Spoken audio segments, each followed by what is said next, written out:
This clip is brought to you by SaveWithConrad.com.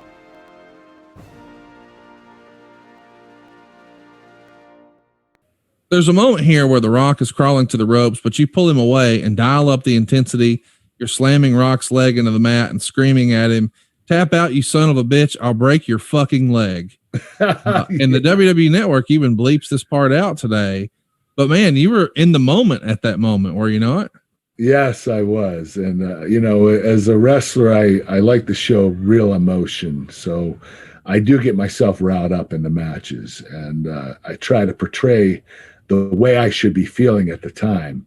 And, Rock was a great person to do it with because he sold better than anybody. And, that moment right there was crazy because, thank God it was on pay-per-view.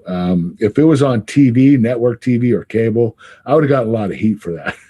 But it being on pay-per-view made it a little more acceptable of saying the F word on TV. But, the WWE Network does block it out when they air the match now. Let me ask, when you had a slip up, because I'm sure it's happened more than once, when you go back through the curtain, does Vince or somebody say, now, hey, we got to talk about this? Or do you just sort of know, shouldn't have said that?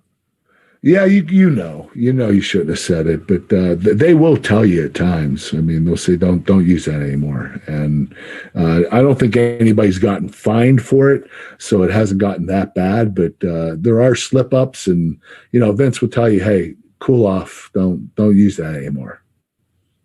Let's talk a little bit about the build to this No Way Out show. On the January 25th edition of SmackDown, Mr. McMahon was not happy with you, Kurt. He says to get your red, white, and blue derriere out to the ring, you show up and say there's something you want to get off your chest. And you do the big tease that you've wanted to tell him this for a long time, but you're excited you finally get to tell it to him to his face. Quote, "You don't know how long I've been waiting to say this, but Vince McMahon, I respect you." And then you saluted Mr. McMahon, and then you asked him to forgive you. This is some great stuff, but Mr. McMahon is not happy with you. He asked you to put your title on the line that night against Kane. Is this whole segment also from the brain of Mr. Brian Gerwitz?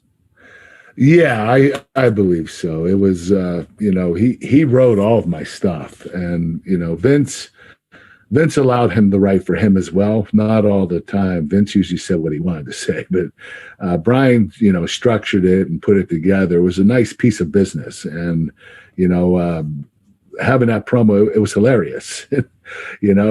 Kissing Vince McMahon's ass and him, chastising me and criticizing me of being a bad boy and, making me wrestle the big red machine. So it was a cool segment. It really was. You have some great lines in here too. You say that Kane was WWF champion for about 12 seconds, but I still respect him. And I have a lot of fans who are burn victims. Anyway, Kane throws you around. Great stuff. Michael Cole on commentary puts over that you're coming off the best year of any WWE rookie talent.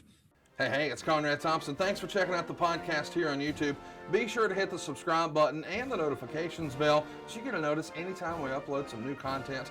And go save yourself some money right now. If you're in a 30-year loan or you have credit card debt, it's not a matter of if I can save you money. It's a matter of how much. Find out right now for free at SaveWithConrad.com.